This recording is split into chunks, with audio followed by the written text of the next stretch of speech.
저는 30대 중후반이고 서울 강남에서 작은 회사를 운영하는 CEO입니다. 아버지께서 건강이 악화되시면서 28의 나이에 가업을 물려받았죠. 친구들이 아직 사회초년생일 때 저는 이미 임직원 수십 명의 생계를 책임지는 자리에 올라 있었습니다. 매일 아침 7시에 출근해서 밤 11시에 퇴근하는 삶. 주말에도 업무 관련 연락이 끊이지 않았고 명절에도 거래처 인사를 다녀야 했습니다. 사람들은 제게 성공한 여성 CEO라는 타이틀을 붙여줬지만 솔직히 제 삶에는 일 외에 아무것도 없었습니다. 그러던 어느 날 새로운 거래처와의 미팅에서 한 남자를 만났습니다. 그가 바로 제 인생을 송두리째 뒤흔들게 될 남자, 제 전남편입니다. 안녕하세요, 대표님. 처음 뵙겠습니다. 그는 단정한 정장 차림의 차분한 목소리로 인사를 건넸습니다. 저와 비슷한 나이, 아니 어쩌면 한두 살 어려 보이는 그도 회사를 운영하는 대표였습니다. 반갑습니다. 자료 미리 검토했는데 제안하신 사업 방향 괜찮더라고요. 감사합니다. 대표님 회사 리서치 많이 했습니다. 업계에서 대표님 모르는 사람이 없던데요. 솔직히 처음엔 그냥 업무상 관계였습니다. 하지만 계약을 진행하면서 자연스럽게 식사 자리가 이어졌고 같은 세대 대표로서 공감할 수 있는 이야기들이 많았습니다. 대표님도 명절 때 거래처 돌아다니세요? 당연하죠. 작년 추석엔 하루에 8군데를 돌았어요. 저도요. 완전 공감됩니다. 주변 친구들은 이해를 못해요. 그는 제 고충을 이해했고 저 역시 그의 어려움을 공감할 수 있었습니다. 그렇게 우리는 업무 파트너에서 서로의 고민을 나누는 사이가 되었고 어느새 연인으로 발전했습니다. 그는 참 진중한 편이었어요. 급하게 관계를 진전시키려 하지 않았고 제가 바쁠 때면 조용히 기다려줬습니다. 가끔 야근이 길어지면 사무실로 커피를 배달시켜 주기도 했죠. 우리는 일에 바쁜 와중에도 소소한 일상을 함께 나눴습니다. 주말 아침 한강 산책, 퇴근 후 간단한 저녁, 서로의 회사 이야기를 들어주는 시간들. 그 모든 것이 저에게는 처음으로 느껴보는 안정감이었습니다. 교제한 지 1년쯤 지났을 때 그에게 큰 위기가 찾아왔습니다. 지금 잠깐 만나볼 수 있을까? 평소와 다른 그의 침울한 목소리에 저는 바로 시간을 냈습니다. 카페에서 만난 그의 얼굴은 초췌했습니다. 며칠 밤을 새운 것처럼 눈 밑에 다크서클이 깊었고 손은 계속 떨리고 있었습니다. 무슨 일이에요? 말해봐요. 투자자가 갑자기 투자를 철회했어. 이미 진행 중인 프로젝트가 있는데 자금이 막혀서. 그는 말을 잇지 못하고 고개를 떨궜습니다. 저는 잠시 고민했습니다. 사업적으로 보면 위험한 결정일 수도 있었습니다. 하지만 그는 제 연인이었고 저는 그를 믿었습니다. 제가 도와드릴게요. 필요한 자금이 얼마나 되죠? 정말 괜찮아? 괜히 나 때문에. 괜찮아요. 우리 이미 그런 사이잖아요. 그의 눈에 눈물이 고였습니다. 남자가 여자 앞에서 우는 모습을 처음 봤습니다. 정말 평생 잊지 않을게. 꼭 보답할 거야. 제 자금 지원으로 그의 회사는 위기를 넘겼고 석 달 뒤 그는 제게 청혼했습니다. 프로포즈는 기뻤지만 저는 한 가지 말해야 할 것이 있었어요. 저 말씀드릴 게 있어요. 저는 아이를 낳기 어려워요. 의사 선생님이 임신 가능성이 거의 없다고 했어요. 그래도 괜찮으세요? 그는 제 손을 꽉 잡았습니다. 아이보다 당신이 더 중요해.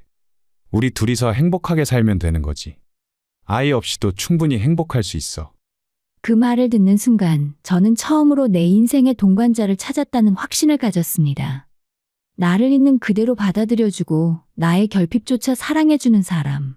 그런 사람을 만난 것 같았죠. 저는 그를 믿었습니다. 진심으로요. 하지만 이 믿음이 얼마나 처참하게 깨질지, 그가 얼마나 치밀하게 계획된 거짓말을 했는지 그때의 저는 전혀 몰랐습니다. 사랑은 때로 가장 완벽한 무기가 되기도 한다는 것을요. 결혼 생각에 한창 들뜨던 어느 주말 그가 제게 말했습니다. 부모님께 인사드리러 갈까? 이제 곧 결혼할 사이인데 미리 뵙는 게 좋을 것 같아. 그래야죠. 저도 빨리 인사드리고 싶었어요. 첫 만남에 저는 선물도 정성스럽게 준비했습니다. 고급 한우 세트와 건강식품 그리고 시어머니께 드릴 꽃다발까지 챙겼죠.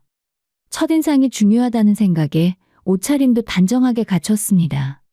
시댁은 서울 근교의 조용한 주택가에 있었습니다. 차에서 내리자마자 그가 제 손을 꽉 잡았습니다. 긴장하지 마. 우리 부모님 되게 좋으신 분들이야. 알아요. 괜찮아요. 하지만 제 심장은 빠르게 뛰고 있었습니다. 현관문을 열고 들어서는 순간 예상치 못한 일이 벌어졌습니다. 아빠, 작은 남자아이가 현관 쪽으로 달려왔습니다. 7살쯤 되어 보이는 아이였습니다. 그리고 그 아이는 제 약혼자에게 달려들었습니다. 아빠, 오늘 놀이동산 가기로 했잖아. 순간 시간이 멈춘 것 같았습니다. 시어머니와 시아버지의 얼굴이 굳어졌고 제 약혼자는 당황한 표정으로 아이를 떼어냈습니다. 재민아, 아빠 아니고 삼촌이라고 불러야지. 몇 번을 말해야 알아듣니? 에이, 왜요? 엄마도 아빠라고 부르라고 했는데. 그 말에 거실의 공기가 더욱 차갑게 얼어붙었습니다. 저는 그 자리에 서서 움직일 수가 없었습니다. 머릿속이 하얘졌습니다. 시어머니가 급히 나서셨습니다. 어머, 미안해요. 깜짝 놀랐죠? 이 아이는 우리 큰아들 아이예요. 네? 큰아들이 교통사고로 일찍 세상을 떠났어요. 그때 아이 엄마도 그래서 이 아이를 우리가 키우고 있는데 이 녀석이 작은 아빠를 너무 따라서 자꾸 아빠라고 부르네요. 제 약혼자가 제 손을 잡았습니다. 미안해. 미리 말을 했어야 했는데. 어떻게 말을 꺼내야 할지 몰라서. 저는 잠시 말을 잃었습니다. 아이를 키우고 있다는 사실, 그것도 조카를, 이런 중요한 이야기를 결혼 직전까지 숨기다니. 왜 말을 안 해줬어요? 처음 만났을 때는 타이밍이 없었고 나중에는 차일피일 미루다 보니 정말 미안해. 시아버지께서도 거들으셨습니다. 우리가 잘못했네. 며느리한테 미안하구만. 우리도 이 아이 때문에 고민이 많았어. 그날 저녁, 집으로 돌아오는 차 안에서는 침묵으로 가득했습니다. 화났어? 그가 조심스럽게 물었습니다. 화가 났다기보다는 좀 당황스러워요. 그렇게 중요한 이야기를 왜 숨겼어요? 미안해. 진심으로. 처음엔 말할 타이밍을 놓쳤고 나중엔 당신이 부담스러워할까 봐 걱정됐었지. 당신이 아이를 원하지만 가질 수 없잖아. 혹시 이런 상황이 당신에게 상처가 될까 봐. 그의 말에는 진심이 담겨 있는 것 같았습니다. 저는 한숨을 깊게 내쉬었습니다. 그 아이가 얼마나 어릴 때 부모님을 잃었어요? 4살 때 그래서 기억도 잘 못해. 우리 형수님 얼굴도 잘 기억 못하더라고. 불쌍하네요. 그날 밤, 저는 잠을 이룰 수가 없었습니다. 아이의 얼굴이 계속 떠올랐습니다. 그 작은 눈망울, 약혼자를 보며 웃던 밝은 얼굴. 저는 아이를 가질 수 없는 몸이었습니다. 그게 항상 제 마음 한편의 작은 상처로 남아 있었죠. 그런데 이 상황은 어쩌면 운명이 아닐까. 제가 낳을 수 없는 아이, 그 아이를 키울 수 있는 기회를 준 것이 아닐까. 며칠을 고민한 끝에 저는 결심했습니다. 그 아이를 제 아이처럼 사랑하기로. 결혼식은 소박하게 치렀습니다. 회사 사정상 신혼여행도 미뤘고 저희는 바로 일상으로 돌아왔습니다. 재민이를 만나러 시댁에 갈 때마다 저는 정성껏 준비했습니다. 아이가 좋아할 만한 장난감과 간식 같은 선물이요. 하지만 재민이의 반응은 차가웠습니다. 재민아, 작은 엄마가 선물 사왔어. 이거 네가 좋아하는 로봇 장난감이야. 싫어요. 저 아줌마 싫어요. 시어머니가 급히 아이를 타이르셨습니다. 재민아, 그게 무슨 말이니? 작은 엄마한테 죄송하다고 해. 싫어요. 아줌마는 우리 아빠 뺏어갔어요. 그 말에 가슴이 철렁했습니다. 남편이 아이를 안아들었습니다. 재민아, 작은 엄마는 좋은 분이야. 너를 사랑해 주실 거야. 난 엄마 없어도 돼요. 아빠하고 할머니, 할아버지만 있으면 돼요. 그날 이후로도 재민이는 쉽게 마음을 열지 않았습니다. 제가 다가가려 할 때마다 피했고 제 손을 잡으려 하면 뿌리쳤습니다. 아이가 원래 낯을 많이 가려. 시간이 지나면 나아질 거야. 남편은 그렇게 위로했지만 저는 알 수 있었습니다. 이건 단순히 낯을 가리는 게 아니라는 것을. 재민이는 자신의 영역에 들어온 저를 경계하고 있었습니다. 그래도 저는 포기하지 않았어요. 언젠가는 제 마음이 닿을 거라고, 아이도 저를 받아들일 거라고 믿었습니다. 어린 나이에 부모를 잃은 아이, 얼마나 상처받았을까.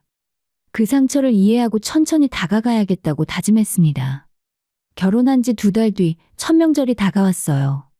하지만 공교롭게도 저는 그때 해외 출장 일정이 잡혀 있었습니다.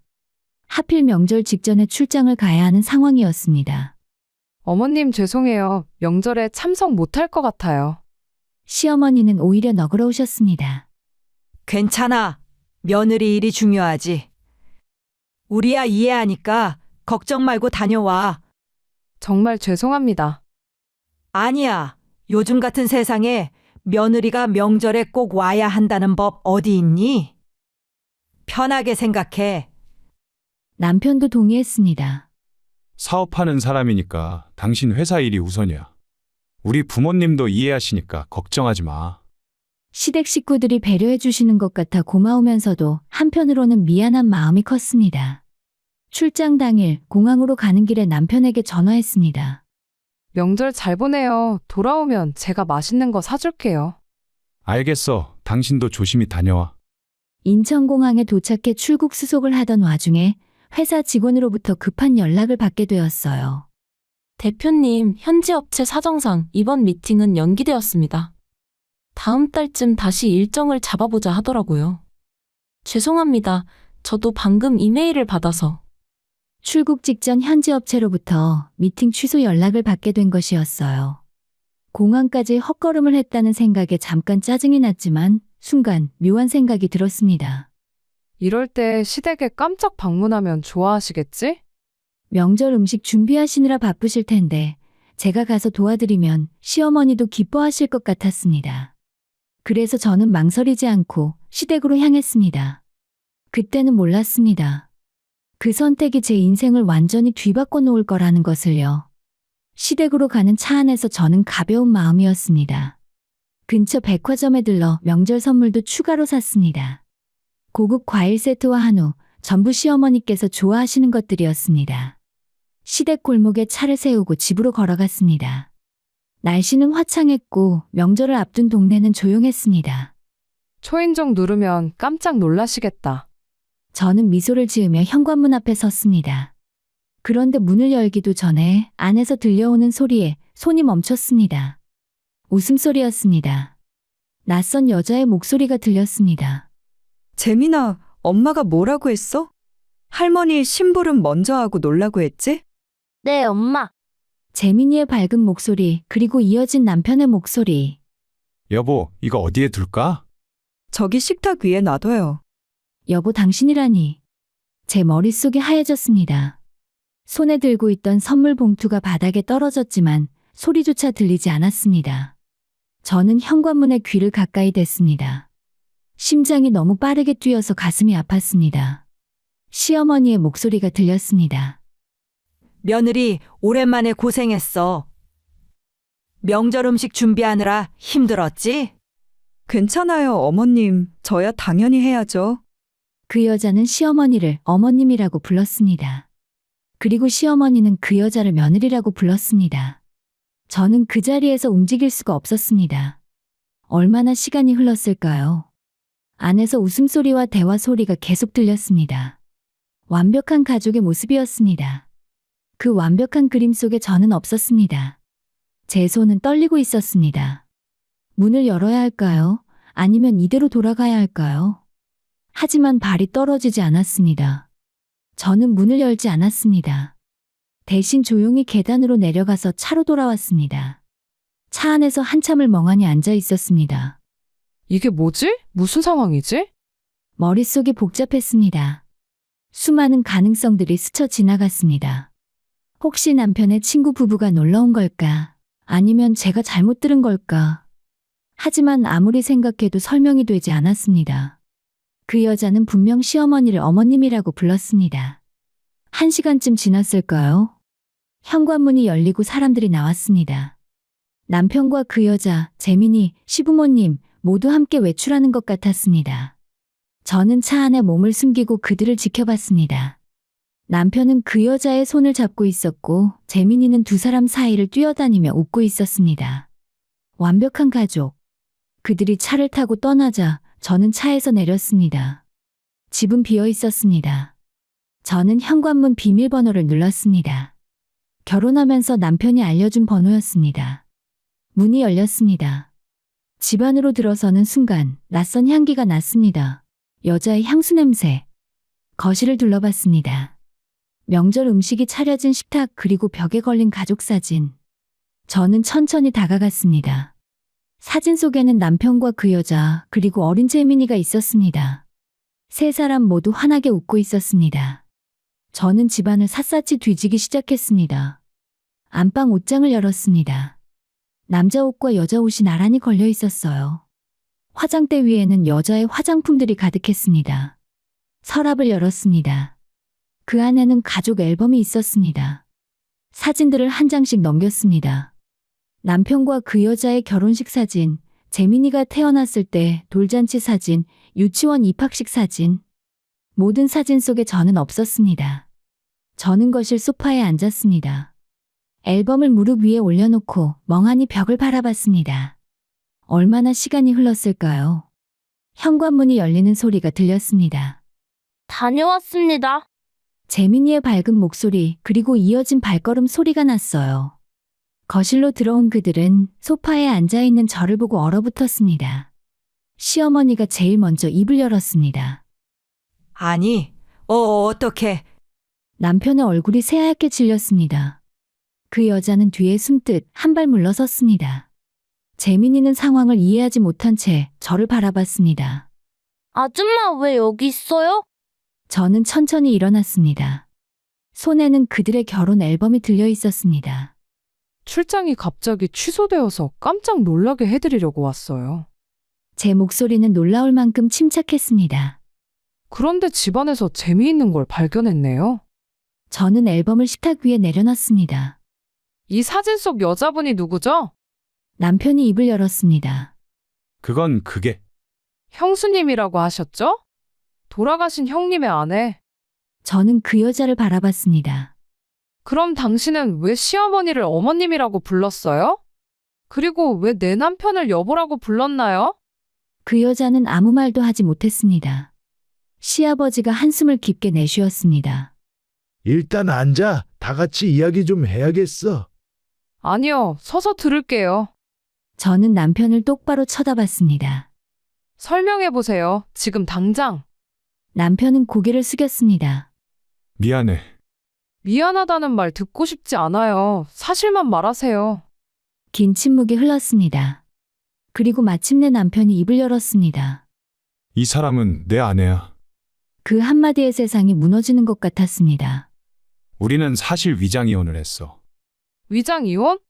사업 실패로 빚이 많아서 재산을 지키기 위해 이혼 서류만 낸 거지. 하지만 실제로는 계속 함께 살았어. 저는 웃음이 나왔습니다. 믿을 수 없다는 듯이요. 그럼 나는 뭐죠? 나는 대체 뭔가요? 남편은 대답하지 못했습니다. 시어머니가 고개를 떨구었고 그 여자는 울기 시작했습니다. 그 순간 저는 깨달았습니다. 제가 얼마나 완벽하게 속았는지를 말입니다. 그리고 이 모든 게 계획된 거짓말이었다는 것을요. 거실에 무거운 침묵이 흘렀습니다. 저는 소파에 앉았어요. 다리에 힘이 풀렸습니다. 처음부터 다시 말해보세요. 거짓말 하나 없이. 남편은 바닥에 무릎을 꿇었습니다. 정말 미안해. 미안하다는 말 필요 없어요. 사실만 말하라고 했죠. 그의 아내라는 여자가 재민이를 데리고 안방으로 들어갔습니다. 시부모님은 주방 쪽으로 물러났습니다. 이제 거실에는 저와 남편 단둘만 남았습니다. 5년 전이었어. 그때 내 사업이 완전히 망했지. 남편이 떨리는 목소리로 말을 시작했습니다. 투자금을 잘못 운용해서 빚이 수억이 됐어. 채권자들이 집까지 찾아왔고 아내와 어린아이가 위험해질 지경이었어. 그래서 위장 이혼을 했다는 거죠? 그래, 집과 재산을 아내 명의로 옮기고 서류상으로 이혼했어. 실제로는 계속 같이 살았고. 저는 비웃음이 나왔습니다. 그렇게 빚을 피하면서도 회사는 계속 운영했나 보네요? 제가 처음 만났을 때도 CEO라고 하셨잖아요. 그건 형식상으로 회사는 유지했어. 투자자들 때문에. 실제로는 거의 껍데기만 남은 상태였고. 그럼 저는요? 저는 어떻게 만난 거죠? 남편은 고개를 들지 못했습니다. 예전 거래처를 통해서 당신에 대한 이야기를 들었어. 무슨 이야기요? 젊은 나이에 회사를 물려받은 여성 CEO에 집안도 좋고 능력도 뛰어나고 아직 혼자라는 이야기 말이야. 제 손이 떨렸습니다. 그래서 접근한 거군요. 처음부터 계획적으로. 처음엔 정말 그냥 도움만 받으려고 했어. 사업자금 좀 빌려서 회사를 먼저 살리고 나중에 갚으려고 했어. 거짓말 마세요. 처음부터 갚을 생각 없었잖아요. 남편은 대답하지 못했습니다. 투자 철회됐다고 울먹이던 거 연기였죠? 맞아. 제가 자금을 대준다고 했을 때 눈물 흘리던 것도요? 미안해. 저는 손으로 얼굴을 감쌌습니다. 청우는요, 불임이라고 말했을 때 아이 없이도 행복할 수 있다던 그 말도 거짓말이었나요? 아니, 그건 말해봐요. 제 목소리가 커졌습니다. 남편이 고개를 들었습니다. 그의 눈에는 눈물이 고여 있었습니다. 당신이 불임이라고 했을 때 솔직히 다행이라고 생각했어. 아이 문제로 복잡해질 일이 없으니까. 그리고 당신이 아이를 원하는 마음이 크다는 걸 알았지. 그래서 재민이를 조카라고 소개하면 당신이 더 나한테 의지할 거라고 생각했어. 저는 숨이 막혔습니다. 그럼 제 모든 게 이용당한 거네요. 제 돈과 감정, 제 불임까지. 정말 미안해. 처음엔 그냥 도움만 받으려고 했는데 당신이 너무 쉽게 돈을 내줘서. 제가 쉽게 돈을 냈다고요? 저는 일어섰습니다. 사랑하는 사람이 힘들어하니까 도와준 거예요. 그게 당신한테는 쉽게 보였나요? 미안해. 내가 정말 큰 잘못을 했어. 이게 미안하다는 말로 다 되는 줄 알아요? 시어머니가 거실로 나왔습니다.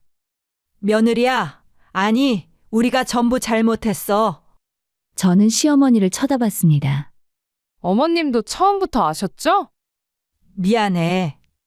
어머님께서 저한테 친절하게 대해주신 것도 명절에 오지 말라고 하신 것도 다 계획이었나요? 시어머니는 대답하지 못했습니다. 시아버지도 거실로 나왔습니다. 우리 가족이 다 같이 그랬네. 자네한테 변명의 여지가 없어. 명절에 출장 가라고 떠밀었던 것도 집에 있던 저 여자를 숨기려고 했던 거죠? 그래. 안방 문이 열리고 그 여자가 나왔습니다. 저기 정말 죄송해요. 그 여자가 조심스럽게 말했습니다. 저는 그녀를 바라봤습니다. 당신도 알고 있었죠? 남편이 저랑 결혼한다는 거. 네, 처음엔 반대했어요. 하지만 남편이 이것밖에 방법이 없다고. 이것밖에 방법이 없다? 사기 결혼 말고는 방법이 없었다고요? 그녀는 고개를 숙였습니다. 아이 학원비, 생활비, 저도 일을 하지만 턱없이 부족했어요. 그래서 저를 이용하기로 한 거군요. 저는 가방에서 핸드폰을 꺼냈습니다. 다행히 저는 사업하는 사람이라 중요한 대화는 녹음하는 습관이 있어요. 남편의 얼굴이 창백해졌습니다. 오늘 대화 전부 녹음했어요. 그리고 집안 사진도 다 찍었고요. 저는 핸드폰 화면을 그들에게 보여줬습니다. 결혼사진, 가족 앨범, 안방에 걸린 옷들, 화장대 위에 화장품들. 이 정도면 증거로 충분할 것 같네요. 시아버지가 다급하게 말했습니다. 증거? 뭘 하려고? 혼인무효 소송이요. 그리고 사기죄로 고소할 거예요. 제발 그러지 마. 내가 잘못했어. 다 내 잘못이야. 이제 와서 빌어봤자 소용없어요. 아이를 생각해서라도 재민이가 아직 어려. 내가 전과자가 되면 아이가. 저는 차갑게 웃었습니다. 아이를 생각하라고요. 그 아이를 조카라고 속이면서 저를 이용한 게 누군데요? 시어머니도 무릎을 꿇었습니다. 우리가 잘못했어. 제발 한 번만 용서해줘라. 용서는 잘못을 뉘우치는 사람에게 하는 거예요. 당신들은 지금도 후회하는 게 아니라 들킨 걸 후회하고 있잖아요. 저는 가방을 들었습니다. 일단 변호사 먼저 선임하고 소송 준비할게요. 앞으로 연락은 법적으로만 하죠? 제발 기회를 한 번만. 남편이 제 다리를 붙잡았습니다. 저는 그의 손을 뿌리쳤습니다. 손 떼세요. 이제 남남이에요. 현관문을 열고 나가는데 안방에서 재민이가 뛰어나왔습니다. 아줌마, 우리 아빠 나쁜 사람 아니에요. 그 아이의 눈에는 눈물이 가득했습니다. 순간 가슴이 아팠지만 저는 고개를 돌렸습니다. 미안해, 재민아. 하지만 아빠가 아줌마한테 나쁜 짓을 했어. 집으로 돌아오는 차 안에서 저는 처음으로 울었습니다. 핸들을 잡은 손이 떨렸고 눈물이 멈추지 않았어요. 믿었던 사람에게 배신당한다는 게 이렇게 아픈 일인지 몰랐습니다. 사랑한다고 생각했던 감정들이 모두 거짓이었다는 게 너무 괴로웠습니다. 하지만 저는 알고 있었습니다. 여기서 무너지면 안 된다는 것을요. 이들에게 당하고만 있으면 안 된다는 것을 말입니다. 집에 도착해서 가장 먼저 한 일은 변호사에게 전화하는 것이었습니다. 안녕하세요, 변호사님. 급한 일로 연락드렸습니다. 저는 차분하게 상황을 설명했습니다. 위장 이혼 상태의 남자와 결혼한 것, 사기 목적의 결혼이었다는 것, 모든 증거를 확보했다는 것까지요. 증거가 확실하시면 승소 가능성이 높습니다. 혼인무효 소송과 사기죄 고소를 동시에 진행하시는 게 좋겠습니다. 네, 그렇게 하겠습니다. 전화를 끊고 저는 녹음 파일과 사진들을 백업했습니다. 이건 제 인생을 지키기 위한 싸움이었습니다. 그날 밤 남편에게서 수십 통의 전화와 문자가 왔습니다. 제발 한 번만 만나줘. 당신한테 진심으로 사과하고 싶어. 저는 모든 연락을 차단했습니다. 더 이상 그들의 거짓말을 듣고 싶지 않았습니다. 제가 할 일은 단 하나였어요. 법적으로 확실하게 끝내는 것입니다. 그리고 다시는 이런 일을 당하지 않도록 더 강해질 겁니다. 저는 침대에 누워서 천장을 바라봤습니다. 괜찮아, 이겨낼 수 있어. 눈물이 또 흘렀지만 저는 알고 있었습니다. 이 눈물이 마지막이 될 거라는 것을요. 변호사 사무실에서의 첫 상담은 생각보다 길었습니다. 위장이혼 상태에서 제3자와 결혼한 것은 명백한 중혼이고 사기 목적이 입증되면 사기죄도 성립합니다. 변호사는 제가 가져온 증거들을 꼼꼼히 검토했습니다. 녹음 파일과 사진들, 그리고 제가 남편에게 송금한 내역까지요. 증거가 매우 확실하네요. 투자금 회수 소송도 함께 진행하시는 게 좋겠습니다. 그렇게 해주세요. 저는 단호했습니다. 한 푼도 남기지 않고 전부 돌려받을 생각이었습니다. 소송을 준비하면서 남편 측 변호사에게서 연락이 왔습니다. 의뢰인이 합의를 원합니다. 합의는 생각 없습니다. 일단 만나서 이야기라도 나눠보시죠. 법정에서 뵙겠습니다. 저는 단호하게 거절했습니다. 하지만 남편은 포기하지 않았습니다. 제 회사 앞에서 기다리고 집 앞에서 기다렸습니다. 어느 날 저녁 퇴근길에 그가 나타났습니다. 제발 한 번만 이야기 좀 들어줘. 남편은 초췌한 모습이었습니다. 며칠 밤을 새운 것처럼 수염도 깎지 않았고 옷도 구겨져 있었습니다. 할 말 없어요. 변호사를 통해서 하세요. 당신이 투자금을 회수하면 겨우 숨붙이던 회사가 무너질 거야. 그게 제 문제인가요? 저는 집으로 들어가려 했지만 그가 제 팔을 잡았습니다. 제발 회사만은 살려줘. 직원들이 있잖아. 내 잘못이지. 직원들은 무슨 죄야? 손 떼세요. 안 그러면 경찰 부를 거예요. 그는 손을 놨지만 제 앞을 가로막고 섰습니다. 당신은 끝까지 나를 무너뜨리려고 하는 거야? 제가 무너뜨리는 게 아니라 당신 스스로 무너지는 거예요. 제발 재민이만이라도 생각해줘. 아이는 아무 잘못 없잖아. 그 말에 저는 웃음이 났습니다. 또다시 아이를 핑계로 쓰는군요. 정말 끝까지 비열하네요. 비열하다고? 내가 비열해? 당연하죠. 아이를 조카라고 속이고 저를 이용할 때는 비열하지 않았나요? 이제 와서 아이를 방패 삼는 게 비열하잖아요. 남편은 아무 말도 하지 못했습니다. 아이가 불쌍하면 당신이 잘 키우세요.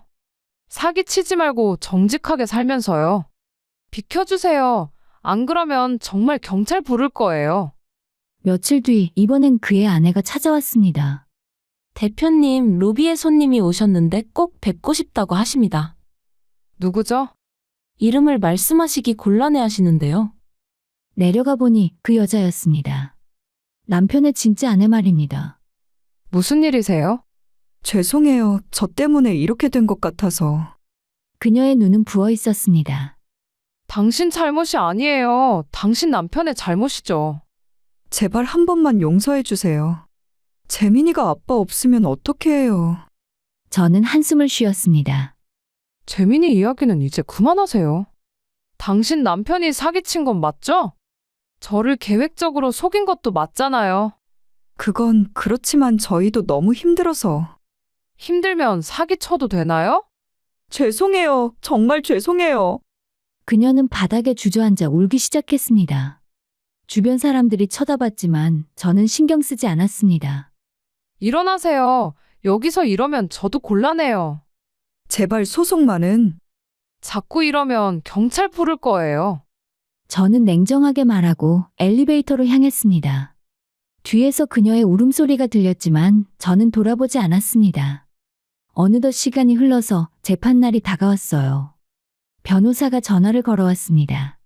상대 측 조사 결과가 나왔는데 흥미로운 사실이 발견됐습니다. 무슨 내용이죠? 피고인에게 전과가 있습니다. 7년 전에도 비슷한 사기 사건으로 집행유예를 받았더군요. 저는 숨이 막혔습니다. 뭐라고요? 그때도 여성을 상대로 한 결혼 사기였습니다. 당시에는 피해자가 합의해서 집행유예로 끝났지만 이번에는 전과가 있는 상태라 실형을 면하기 어려울 겁니다. 제 손이 떨렸습니다. 그는 처음부터 사기꾼이었습니다. 저만 속인 게 아니었어요. 첫 재판날 법정에서 남편을 마주쳤습니다. 그는 정장을 입고 있었지만 얼굴은 여전히 초췌했습니다. 재판이 시작되고 검사가 증거들을 제출했습니다. 녹음 파일이 법정에 울려 퍼졌어요. 처음엔 그냥 도움만 받으려고 했는데 당신이 너무 쉽게 돈을 내줘서. 법정에 있던 사람들이 웅성거렸습니다. 판사가 남편을 쳐다봤습니다. 피고인, 이 녹음 내용이 사실입니까? 사실입니다. 변호사가 과거 전과 기록을 제출했습니다. 피고인은 7년 전에도 비슷한 수법으로 여성을 속여 금전을 편취한 전력이 있습니다.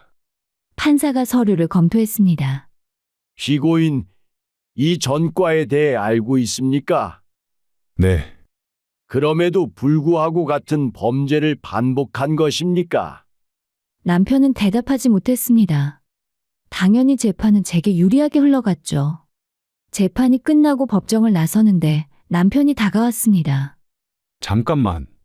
저는 걸음을 멈췄습니다. 제발 마지막으로 한 가지만 들어줘. 뭔데요? 나 진심으로 후회하고 있어. 당신한테 한 짓이 얼마나 나쁜 짓인지 이제야 깨달았어. 이제 와서 후회해봤자 소용없어요. 알아. 하지만 내가 정말 뉘우치고 있다는 걸 알아줬으면 해. 저는 그를 똑바로 쳐다봤습니다.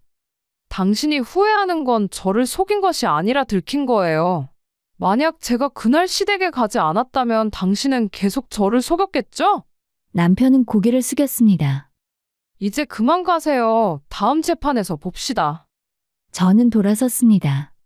두 번째 재판에서 판결이 났습니다.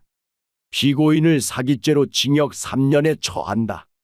또한 피해자에게 편취한 금액 전액과 위자료를 배상하라. 남편은 그 자리에서 무너졌습니다. 시어머니가 울음을 터뜨렸고 그의 아내도 눈물을 흘렸습니다. 하지만 저는 아무런 감정도 느껴지지 않았어요. 법정을 나서면서 변호사가 말했습니다. 수고하셨습니다. 아내 명의로 되어 있는 재산을 처분해서 전액 배상 받으실 수 있을 겁니다. 감사합니다. 저는 법원 계단을 내려갔습니다. 햇살이 눈부시게 빛나고 있었어요. 그날 저녁 집으로 돌아와 창밖을 바라봤습니다. 제 마음속에는 여전히 상처가 남아 있었습니다. 하지만 이제 그 상처가 저를 무너뜨리지는 않을 거라는 확신이 들었습니다. 저는 싸웠고 그리고 이겼습니다. 제 존엄성을 지켰고 그것으로 충분했습니다. 핸드폰이 울렸습니다. 모르는 번호라서 받지 않았습니다. 아마 남편 측에서 걸어온 전화겠죠? 더 이상 그들과 할 이야기는 없었습니다. 법이 판단했고 정의가 실현됐거든요. 이제 제가 할 일은 앞으로 나아가는 것뿐이었습니다. 판결이 확정된 지 한 달이 지나고 남편은 실형을 선고받은 뒤에 교도소에 수감됐어요.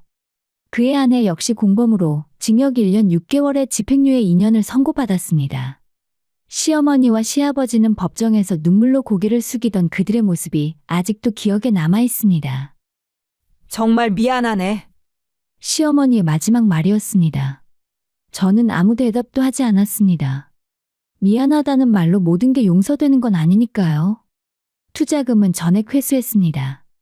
남편의 회사 자산을 매각하고 그의 아내 명의로 되어 있던 부동산까지 경매로 넘겼습니다. 변호사가 서류를 건네며 말했어요. 수고하셨습니다. 끝까지 포기하지 않으신 덕분에 전액 회수할 수 있었습니다. 감사합니다. 변호사님 덕분이에요. 아닙니다. 대표님이 증거를 확실하게 확보하셨기에 가능한 일이었습니다. 서류에 사인하면서 저는 묘한 기분이 들었습니다. 돈을 돌려받았지만 잃어버린 시간과 감정은 돌아오지 않았어요. 며칠 뒤에 예상치 못한 연락이 왔습니다. 남편의 진짜 아내였습니다. 아니, 이제는 전 남편의 아내라고 해야겠죠. 저예요. 마지막으로 한 번만 통화할 수 있을까요? 저는 잠시 망설였지만 전화를 받았습니다. 무슨 일이세요? 재민이가 계속 물어봐요. 아빠는 언제 오냐고, 아빠가 나쁜 짓을 했냐고. 그녀의 목소리는 울먹이고 있었습니다. 제가 뭐라고 해야 할지 모르겠어요. 아이한테 어떻게 설명해야 하나요? 저는 한숨을 깊게 내쉬었습니다. 그건 당신이 해결할 문제예요. 저는 더 이상 관련 없는 사람이에요. 알아요. 알지만 요즘은 재민이가 당신을 찾아요. 아줌마는 어디 갔냐고. 그 말에 가슴이 아팠습니다. 어른들 싸움의 아이는 정말 아무 잘못이 없었어요. 하지만 저는 단호하게 말했습니다.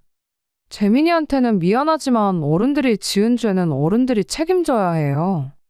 아이를 방패로 쓰지 마세요. 죄송해요. 정말 죄송해요.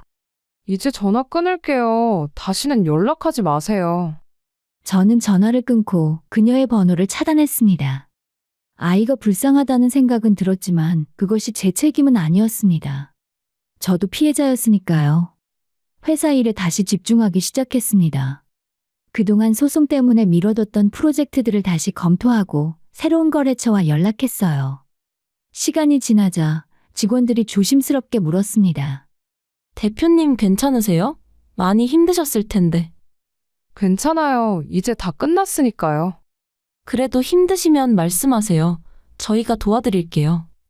직원들의 따뜻한 말에 눈시울이 뜨거워졌습니다. 사기꾼들에게 둘러싸여 있을 때는 몰랐지만 제 주변에는 진심으로 저를 걱정해주는 사람들이 있었습니다. 고마워요. 여러분 덕분에 버틸 수 있었어요. 주말에는 오랜만에 친구들을 만났습니다. 대학 동기들이었고 결혼 후에 오랫동안 연락하지 못했던 친구들이었죠. 야, 너 진짜 고생 많았다. 소식 듣고 깜짝 놀랐어. 괜찮아. 다 끝났어. 그 자식 정말 최악이더라. 어떻게 사람을 그렇게 속여? 친구들은 분노했지만 저는 이제 담담했습니다. 이제 그 사람 이야기는 하지 말자. 난 다 잊었고 앞으로 좋은 일만 생각하고 싶어. 그래, 맞아. 너는 충분히 잘 싸웠어. 이제 행복할 일만 남았지. 친구들과 함께 웃고 떠들면서 저는 오랜만에 마음이 편안해지는 걸 느꼈습니다. 며칠 뒤에 아버지께서 전화하셨어요. 우리 딸, 그동안 힘들었지? 괜찮아요, 아빠. 이제 다 끝났어요. 아빠가 미안하다. 회사를 물려주면서 네가 이런 고생을 할 줄 몰랐어. 아빠의 잘못 아니에요. 제가 선택한 일이에요. 그래도 넌 잘 이겨냈어. 아빠가 자랑스럽다. 아버지의 말에 눈물이 났습니다. 고마워요, 아빠. 전화를 끊고 나서 저는 오랜만에 속편하게 울었습니다. 슬픔의 눈물이 아니라 이제 다 끝났다는 안도의 눈물이었습니다. 그로부터 6개월이 지났습니다. 회사는 안정적으로 운영되고 있었고 새로운 프로젝트도 성공적으로 진행 중이었습니다. 저는 여전히 CEO로서 바쁜 일상을 살고 있었지만 예전과는 달랐어요. 이제는 일에만 매달리지 않았습니다. 주말에는 친구들을 만나고 취미 생활도 시작했죠. 요가를 배우고 책을 읽고 여행도 다녔습니다. 제 삶을 다시 찾아가고 있었습니다. 어느 날 거울을 보다가 문득 깨달았습니다. 제 얼굴에 미소가 돌아왔다는 것을요. 예전처럼 밝게 웃고 있는 제 모습을 보면서 저는 확신했습니다. 그 사기꾼은 제 돈을 빼앗아갔지만 제 인생을 빼앗아가지는 못했습니다. 이 이야기를 듣는 분들께 말하고 싶습니다. 믿었던 사람에게 배신당하는 일은 정말 고통스럽습니다. 마음속 깊은 곳까지 상처를 입히는 일입니다. 하지만 그 상처가 당신을 정의하지는 않습니다. 중요한 건 그 이후에 당신이 어떤 선택을 하느냐입니다. 무너질 것인가, 일어설 것인가, 저는 일어서기로 선택했고, 그리고 끝내 이겨냈습니다.